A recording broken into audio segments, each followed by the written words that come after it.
두 주 전에 한 종으로 출발한 민족의 역사, 종으로 출발한 민족의 역사라는 제목을 가지고 우리 출애굽기 1장의 말씀을 살펴봤죠. 그리고 이제 두 주가 지났습니다.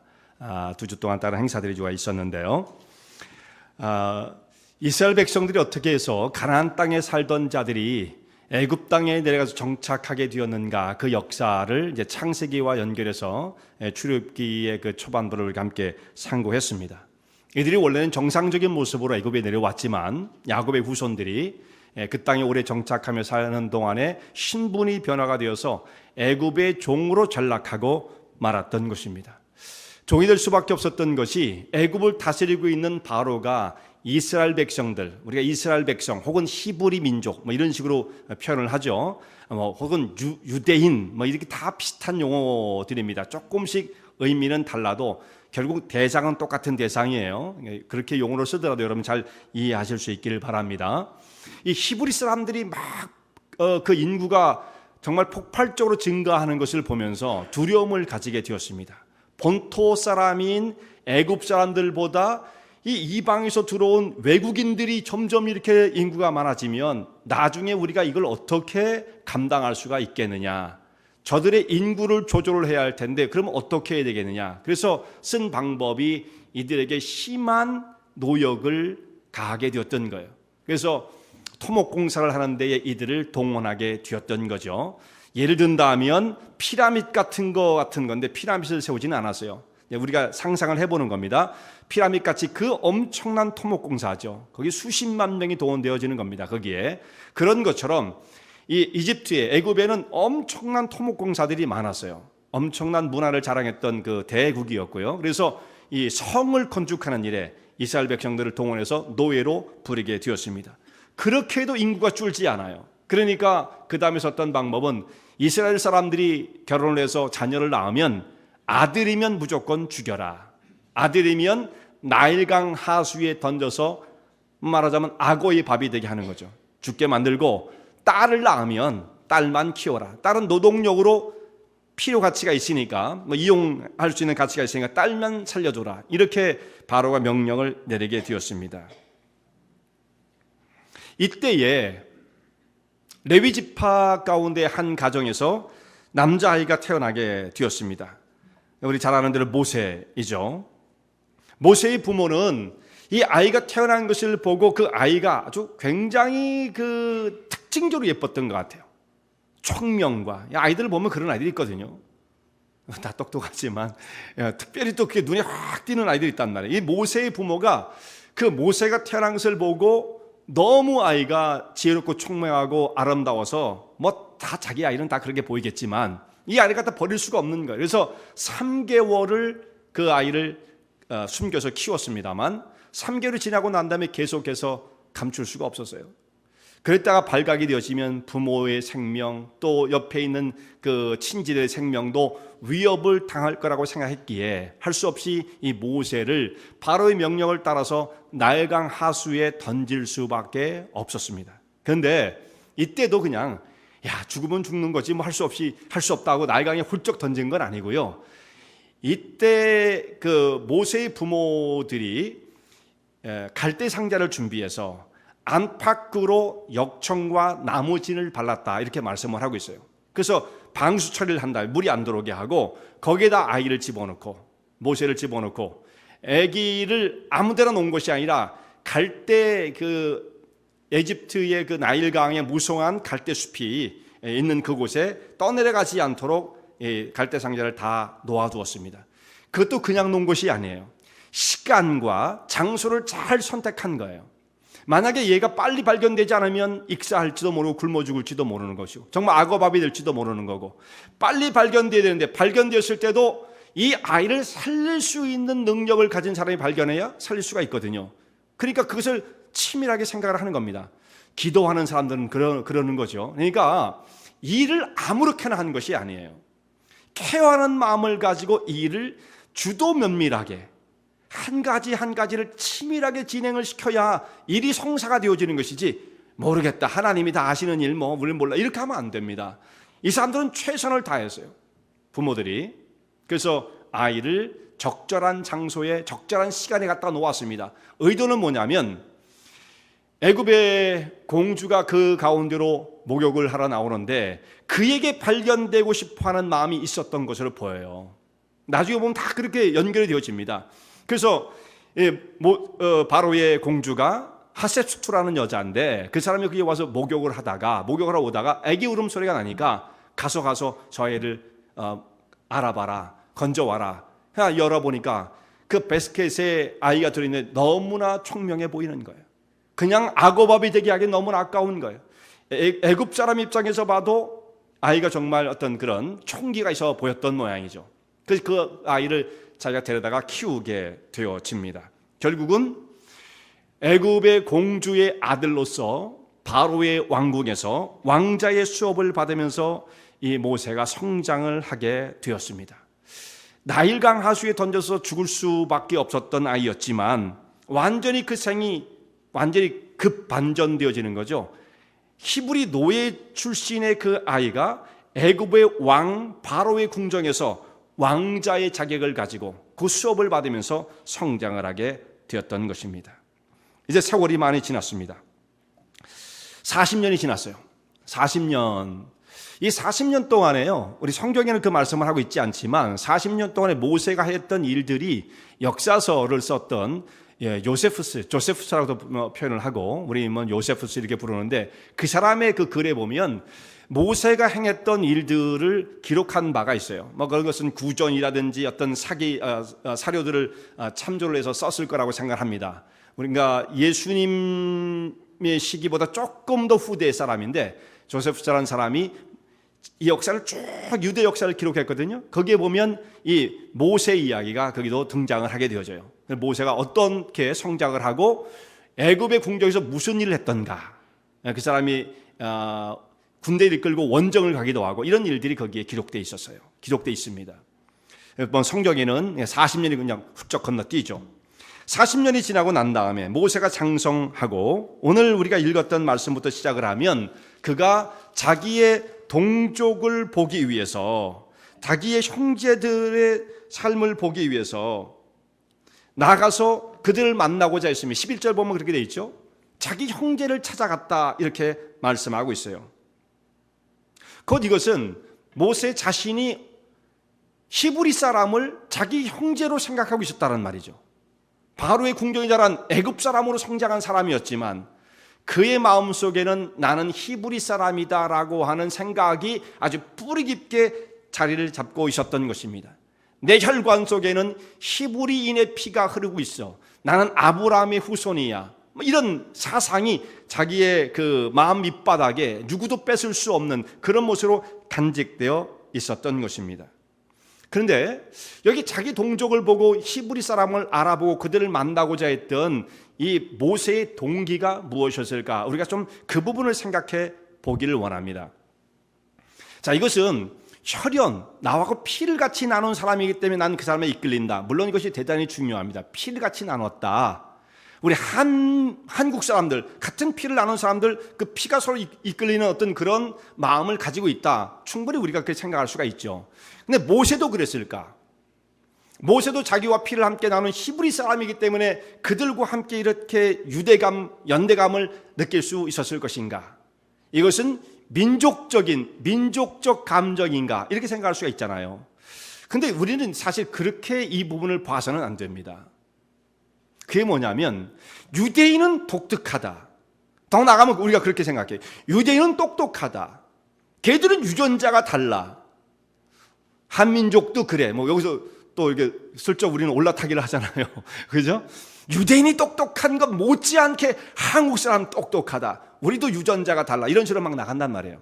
근데요, 여러분, 그런 생각은 우리가 듣기에 기분 좋을지는 모르지만 사실상 이것을 거꾸로 말하면 다른 민족에 대한 차별이죠.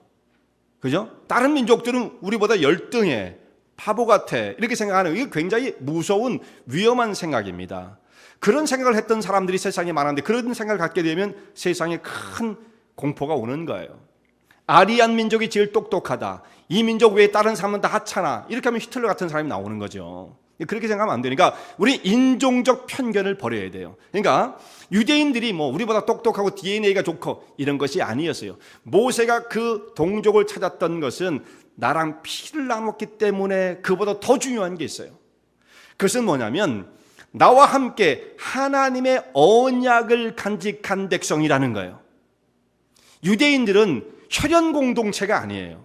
피가 같으면 우리가 다 같은 한 무리야.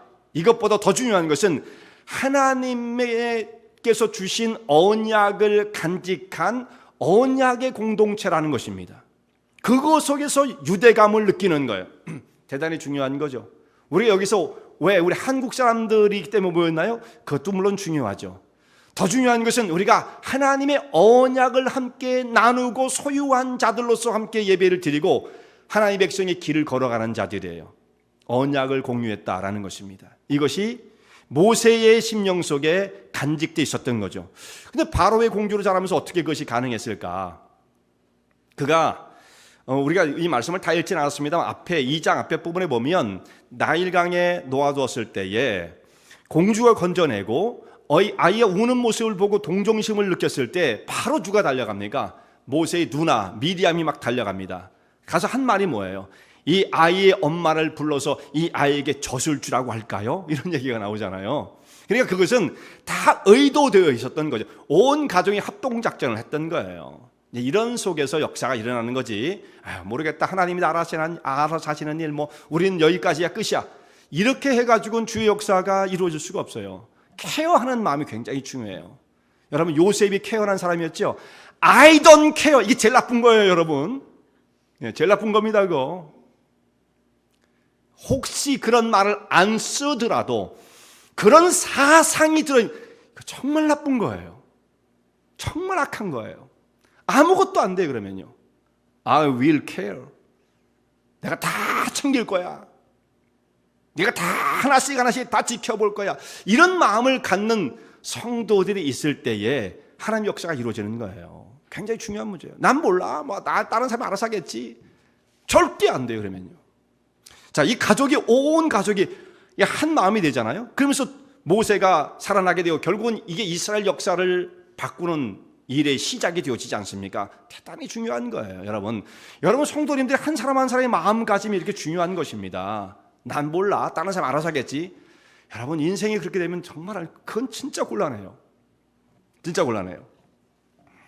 자, 이스라엘 백성들이 아직도 노역에 시달리고 있는 중에 있었어요. 모세가 나가서 보니까 히브리 사람들이 채찍에 맞기도 하고 벽돌을 들고 올라가다가 쓰러지기도 하고 뭐 이런 가운데 이집트의 그 작업 반장들이 뭐 보통 사람을 거칠게 다루는 게 아니에요. 하루는 나가 보니까 자기 동족이 이집트 사람에 의해서, 애굽 사람에 의해서 얻어맞는 모습을 보게 되었습니다. 그 속에는 피가 끓는 거예요. 자기 동족이 고통을 당하는 것을 보니까 참을 수가 없는 거예요. 그 옆에 좌우를 살펴봤습니다. 누가 보는 사람이 없나? 그리고 난 다음에 찾아가가지고 그 작업반장, 작업반장일 거예요. 그 사람을 한 방 쳐가지고 그냥 단번에 죽여버립니다. 모세가 보통 사람이 아니었어요. 그런 걸 기초로 해서 이게 전쟁에 나갔던 그런 기록들이 추적이 가능한 거죠.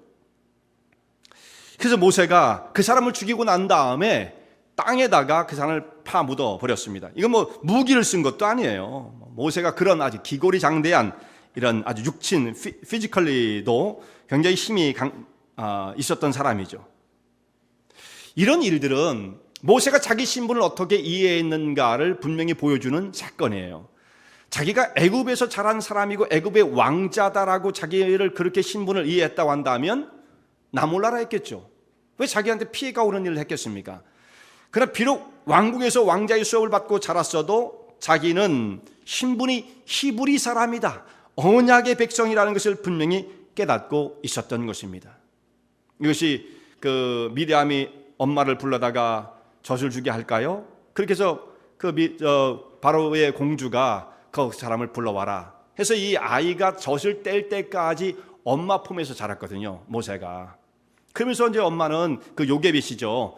모세에게 어떤 교육을 시켰겠습니까? 네가 비록 지금 바로의 공주의 아들로 입양이 되지만 너는 히브리 사람인 걸 잊어서는 안 된다 라고 하는 교육을 철저하게 시켰을 거라고 생각을 해요. 어렸을 때는 그걸 잘 몰랐을지 모르지만 한 게 3살, 4살 때까지 젖을 먹이잖아요. 많이 먹는 사람 뭐 7, 8살까지도 먹고. 그래서 그때 젖을 떼고 난 다음에 이 아이를 왕궁으로 들려보냈어요. 이 심령 속에 그 아이의 마음 속에도 그것이 자리가 잡혀 있었던 거죠. 철 모를 때는 그냥 자랐을지 모르지만 점점 그가 커가면서 나는 히브리 사람이야, 언약의 백성이야, 이것을 생각하고 있었던 것입니다. 그리고 그 다음날 밖에 나가보니까 이번에는 히브리 사람들끼리 싸우는 것을 보게 되어집니다. 동족들이 서로 싸워요. 그걸 보니까 한심해 보이는 거죠. 모세가 볼 땐 아니 이 사람들아 지금 정신이 있는 거냐, 지금 히물 앞에서 애굽 놈들을 쳐도 지금 될까 말까 한 때인데 히브리 당신 우리 동족끼리 서로 싸우면 어떡하겠느냐, 당신들이 히물 앞에지 왜 싸워? 막 이렇게 꾸중을 했을 거란 말이에요. 그랬더니 그 한 사람이 모세가 와서 그런 말을 하는 것을 좋게 받아들이질 않습니다. 너희가 뭔데 그래? 모세가 그렇게 말을 하면 사람들이 다 자기를 따라줄 줄 알았어요. 리더로 인정할 줄 알았어요. 리더십이 생길 줄 알았어요. 그러면서 점점 사람들이 모이기 시작하고 여기에 놀라운 무브먼트가 생길 것이라고 기대를 했을 거예요. 내가 이런 큰 포부를 가지고 뜻을 펼치면 사람들이 나를 따르리라 라고 하는 생각을 가졌을 것입니다. 근데요, 일이 그렇게 진행이 안 돼요. 네가 뭔데 그래? 네가 복구하냐? 우리를 다스리는 사람이야? 누가 너를 세웠어? 오히려 히브리 사람이 모세를 공격합니다. 네가 어제 사람을 죽인 것처럼 나도 죽이려 하느냐, 이 말까지 하게 되니까 모세가 뭐 깜짝 놀래가지고 자기가 생각한 것대로 일이 진행되지 않지 않습니까? 이 일이 탈로 되었도다 하고 모세가 도망을 칠 수밖에 없었습니다. 모세는 자신이 어제 했던 일, 사람을 죽인 것을 보았다는 사실에 놀랐을 뿐만 아니라 더더욱 놀란 것은 뭐냐면 이 사람들의 히브리 사람의 편을 들어주면 거기에 힘이 형성될 줄 알았고 자기가 인정을 받을 줄 알았는데 돌아오는 것이 뭐냐면 오히려 반대였어요. 인정해 주지 않습니다. 그 세상의 일이라는 게 이렇게 호락호락 되지 않아요. 참 이상하죠. 결국은 모세가 자기의 살인죄가 드러난 것을 깨닫게 되어서 도망을 칠 수밖에 없었습니다. 그래서 미디안 광야로 도망을 쳐요. 아무리 좋은 의도를 갖고 있다 할지라도 사람들이 나와 똑같은 마음을 품지 않더라는 것이죠. 사람의 생각은 다 달라요. 그 사람을 깨우쳐 주려고 애를 써도 지금 네가 생각한 잘못된 거야. 우리가 히브리 사람을 여기 와서 노예로 살 사람들이 아니야. 아무리 깨우쳐 주려도 안 되는 사람들이 있는 거예요. 세상에는 이게 이상한 거죠. 그래서 세상엔 좌익과 우익이 있는 겁니다. 그렇기 때문에 진보와 보수가 있는 거예요. 안 돼요. 이 사람들은 서로 이게 생각하는 게 달라요. 무엇이 좋다 나쁘다는 뜻은 아니에요. 어쨌든 이게 서로가 다른 겁니다. 무조건 설득하면 다 될 것처럼 보이지만 골수에 사무친 사람들, 안 되는 사람이 있어요. 모세가 이런 사람을 딱 만난 거죠. 이야, 이게 마음대로 안 되는구나. 결국은 그가 애굽의 궁정을 빠져나와 미디안으로 도망을 칠 수밖에 없었습니다. 모세가 히브리 민족을 사랑하고 하나님 나라를 세우는 일에 쓰임받고자 하는 좋은 의도를 가지고 뭔가 일을 해보려고 했는데 동족들은 그 순수한 마음을 알아주지 못하더라 이거예요. 오히려 덤벼들더라는 것입니다. 결국 모세가 도망을 칠 수밖에 없었는데 살인죄가 드러났다라는 것 때문에 도망을 가야 되지만 더더욱 중요한 것이 뭐냐면 모세가 가지고 있었던 이 정치적 의도가 드러나게 되었던 거죠. 제가 40년간 애굽의 왕궁에서 왕자로 자라던 사람이 히브리 사람으로서 그들을 대변하고 이제 무슨 한일 운동이 아니죠. 한 애굽 운동인가요? 그런 거 하려고 지금 세력을 모으는 거 아니냐? 정치범이 되었던 거죠.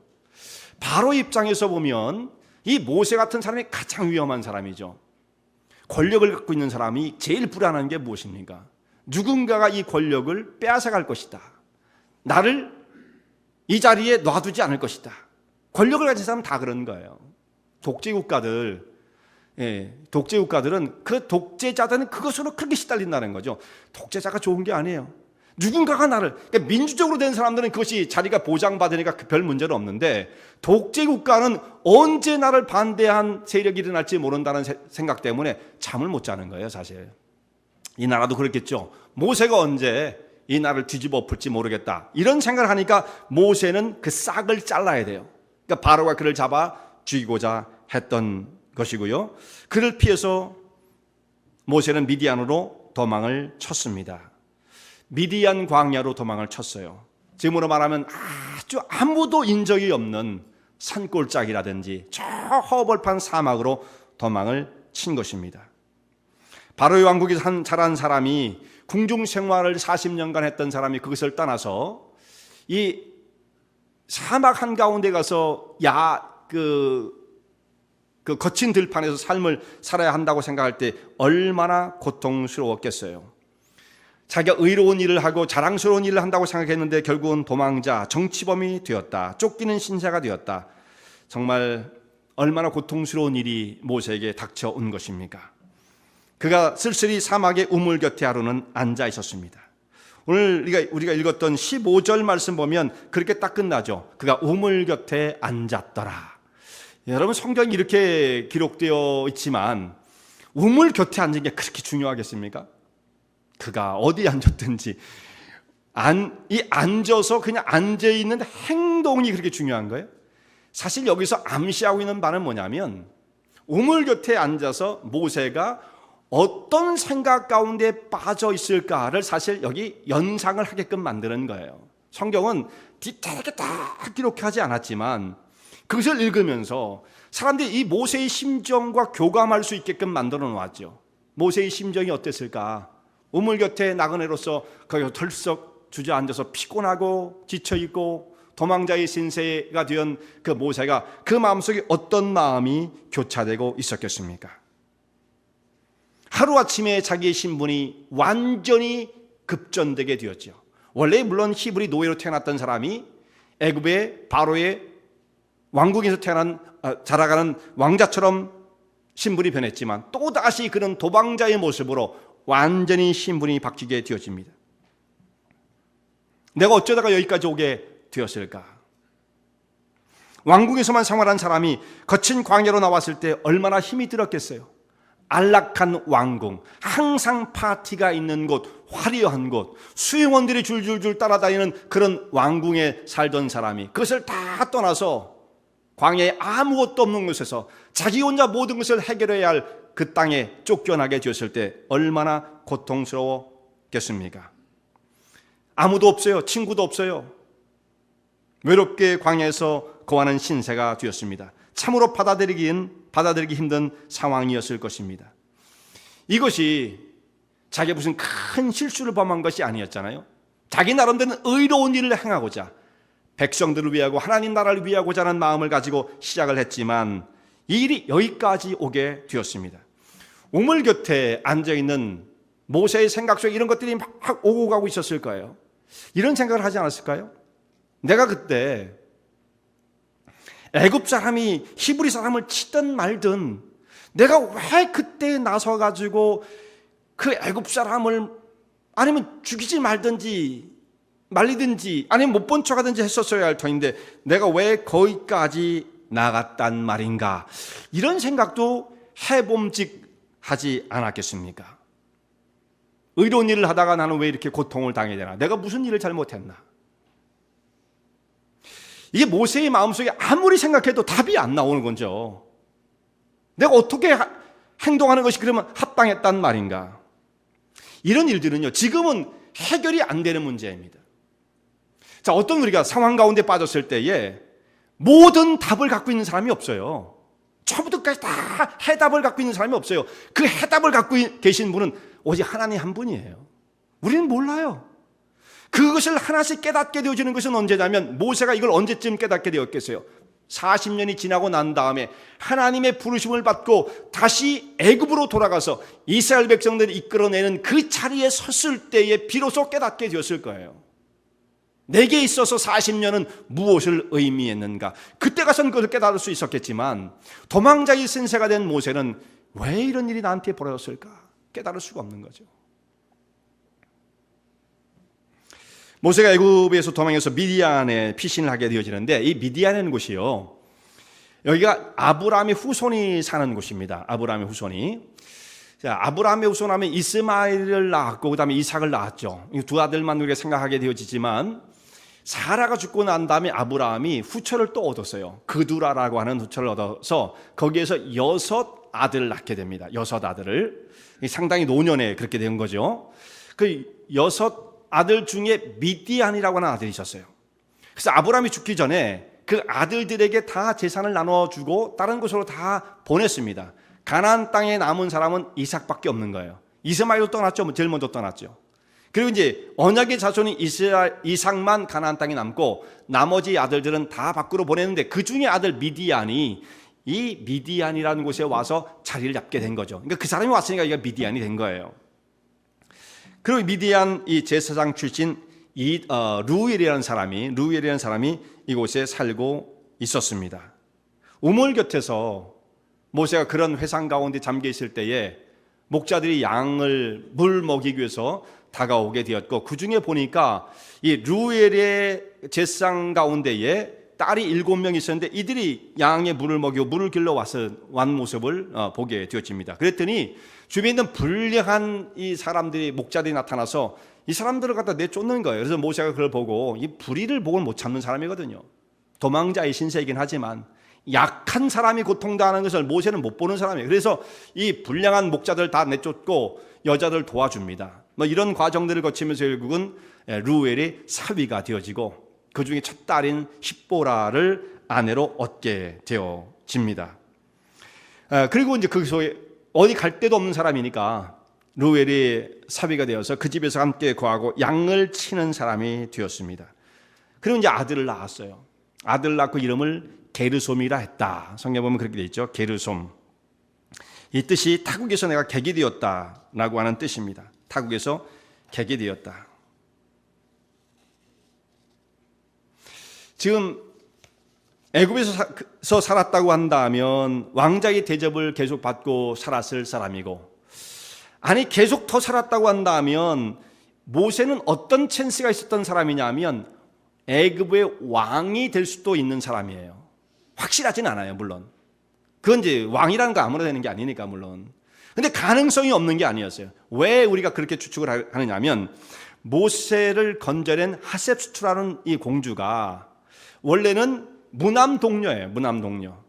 그 아버지가 왕권을 이 하셉수트한테 물려줘야 되는데 이 여인이 왕권을 이어받지 않고 자기가 결혼한 남편에게 왕위를 주게 됩니다. 이 사람이 투토모스의 2세라는 사람입니다. 그래서 그 가운데서 자녀를 낳으면 이제 자기의 피를 통해서 왕권을 또 이어갈 수가 있다고 생각하니까 그래서 자기 남편에게 왕권을 줬어요. 근데 그 두 사람 사이에서 또 왕자, 그 왕자가 없는 거예요. 그러던 중에 이 투토모스 2세가 궁녀 중에 한 사람을 취해서 왕자를 낳게 되죠. 그 나중에 보면 그 사람이 왕위를 이어서 그 사람이 투토모스의 3세가 되어지는 거예요.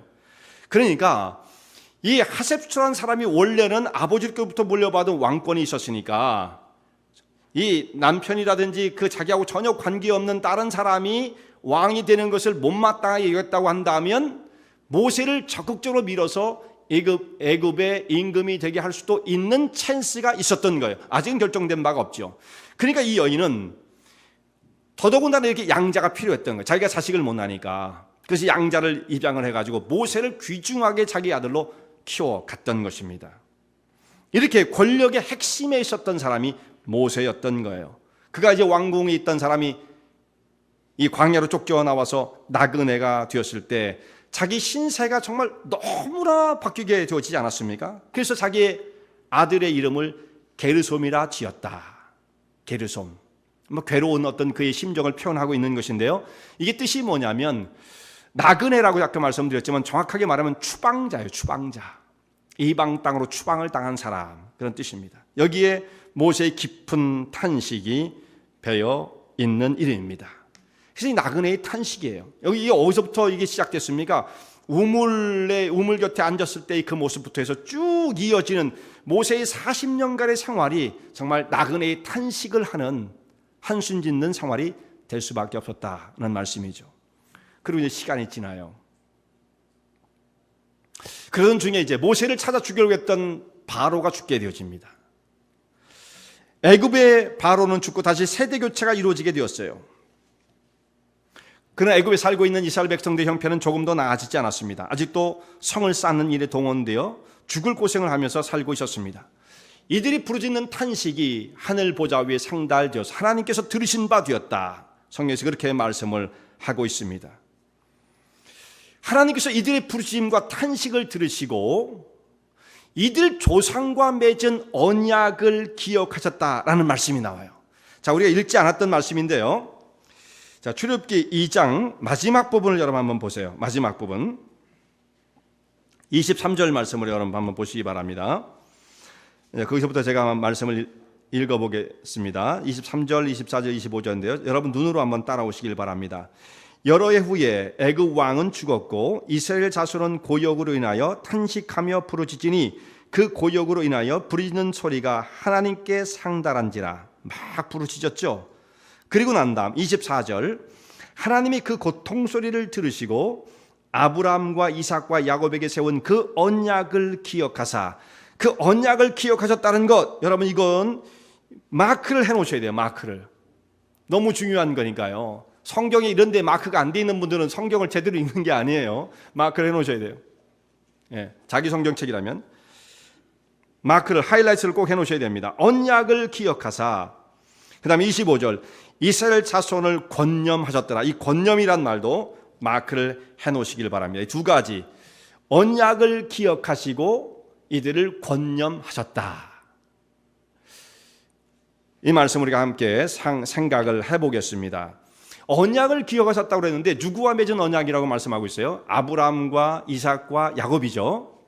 그럼 그들과 맺은 언약이 뭐였어요?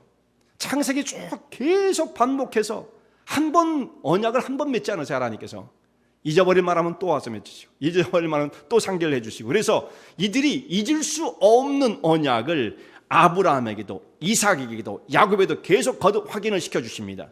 약속의 내용이 뭐냐면 너희 후손이 많아지게 될 것이다 라는 거예요. 하늘의 별처럼 바다의 모래처럼 많아지고 내 후손으로 말미암아, 내 씨로 말미암아 천하 만민이 복을 얻게 된다, 이런 말씀을 주시죠. 이게 첫 번째 약속이에요. 두 번째는 뭐냐면 이 땅을 너와 내 후손에게 영원토록 주겠다, 그 약속이죠. 그 두 가지 약속이에요. 두 가지 약속. 후손이 많아지게 하겠다라는 것과 땅을 기업으로 영원토록 주겠다. 여러분 이 말씀이 지금도 이루어지고 있잖아요. 그 땅을, 가나안 땅이었어요. 아브라함에게도 야곱에게도 또 이삭에게도 야곱에게도 동일한 약속을 주십니다. 그런데 그 약속이 어디까지 성취되었느냐면, 지금 이 장면에서 성취되어진 것은 어디까지 성취되었느냐면 인구가 많아지게 된 것, 네 후손이 하늘의 별처럼 많아지게 된다는 말씀은 이루어졌어요. 애굽 사람이 두려워할 만큼 인구가 폭발적으로 늘어났죠. 애굽 사람들은 그렇지 못하는데 노예로 시달리면서도 불구하고 인구가 하나님의 축복 속에서 마구 늘어나는 거예요.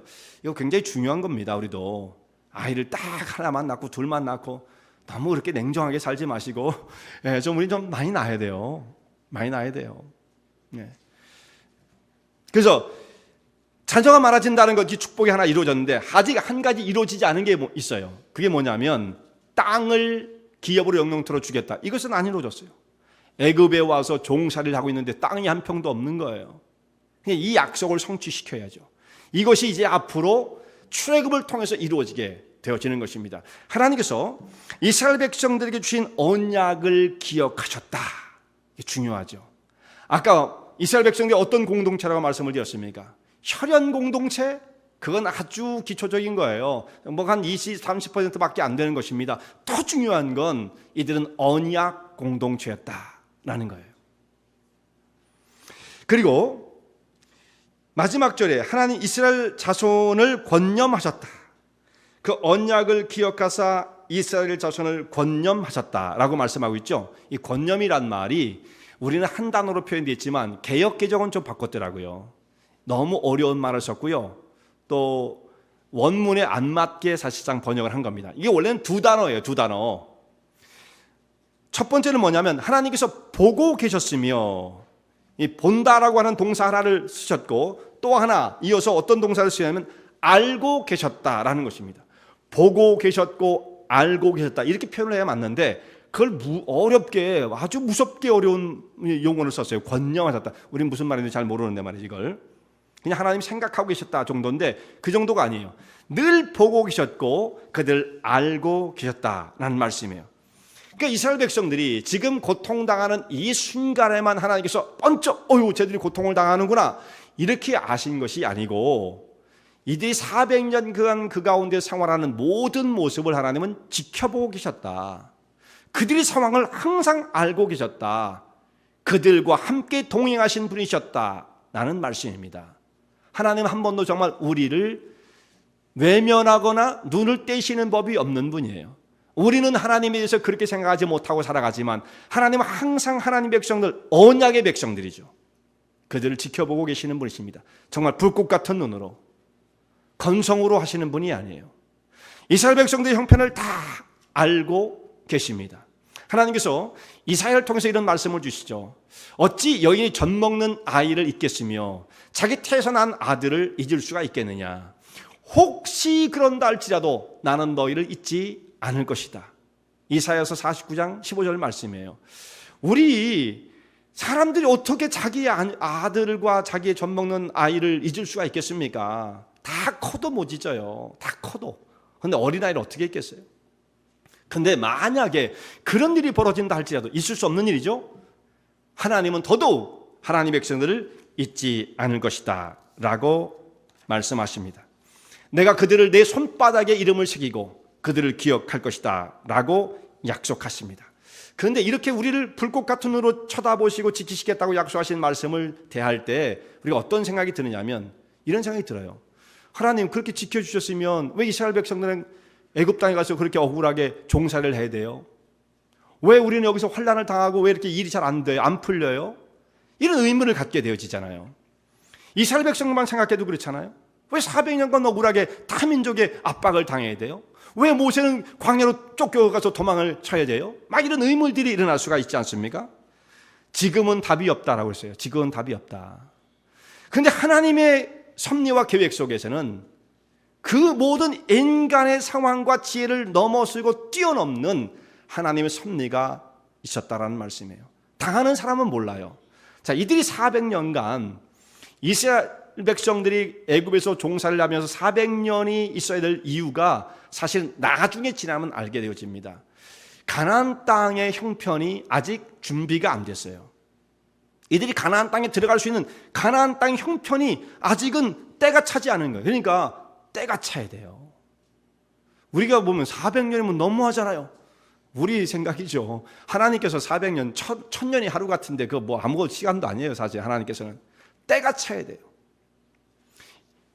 가나안에 살고 있는 가나안 족속들의 죄악이 관영하여 더 이상 참지 못하는 상황까지 왔을 때에 하나님께서 이스라엘 백성들을 건져내셔서 가나안을 정복하게 하시고 약속을 실현시키죠. 너희가 이 땅을 차지해 영원한 기업으로 삼으라. 그리고 그 땅에 살고 있는 가나안 족속들을 징계하시는 거예요.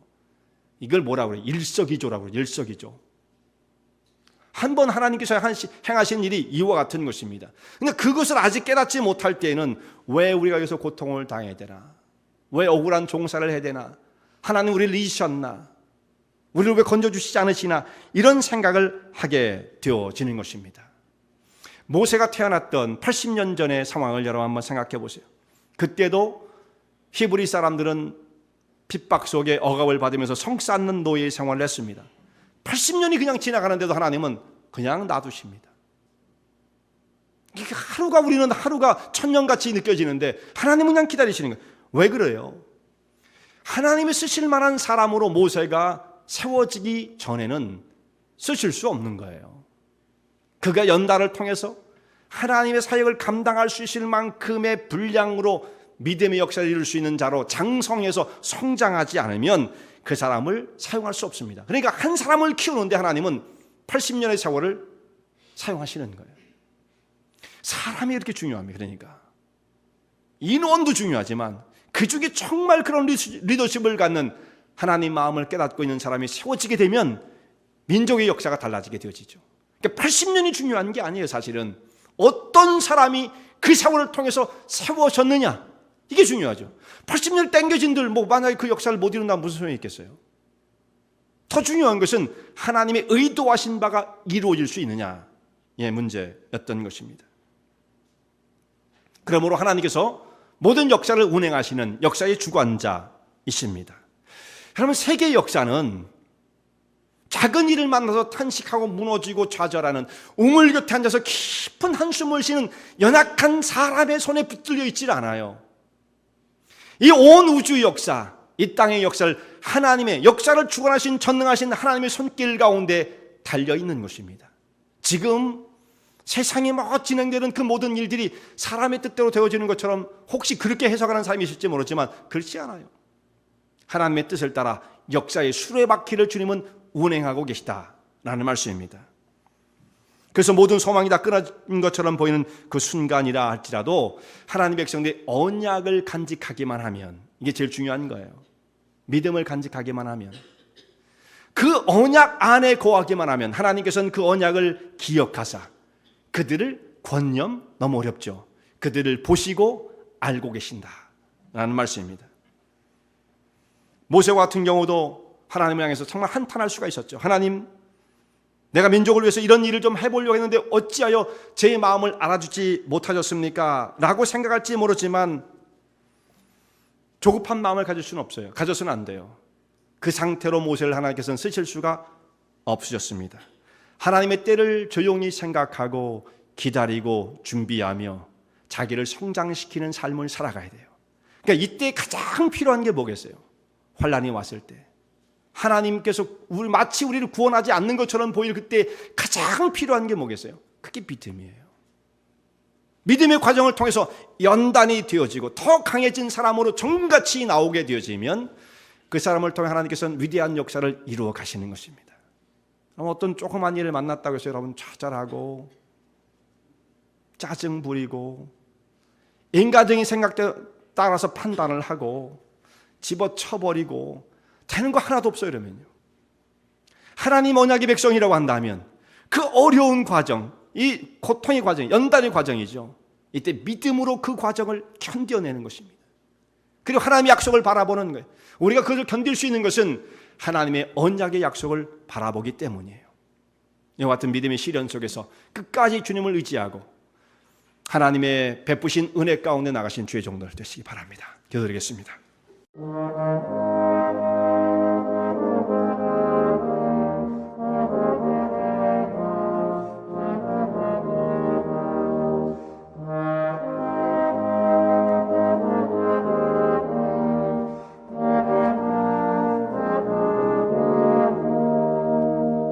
이 설교 말씀을 듣고 신앙 상담을 원하시는 분들은 847-962-4412번으로 전화 주시기 바라며, 은혜와 진리 장로교회는 230 US 하이웨이 45번 인디언 크릭 일리노이 60061에 위치하고 있습니다. 주일 1부 예배가 아침 8시, 2부 예배가 11시에 있으며 새벽 기도가 매주 화요일부터 토요일까지 오전 6시에 있습니다. 그리고 금요 성경 공부가 저녁 8시에 있습니다. 하나님의 은혜와 은총이 항상 여러분과 함께 하시길 바랍니다.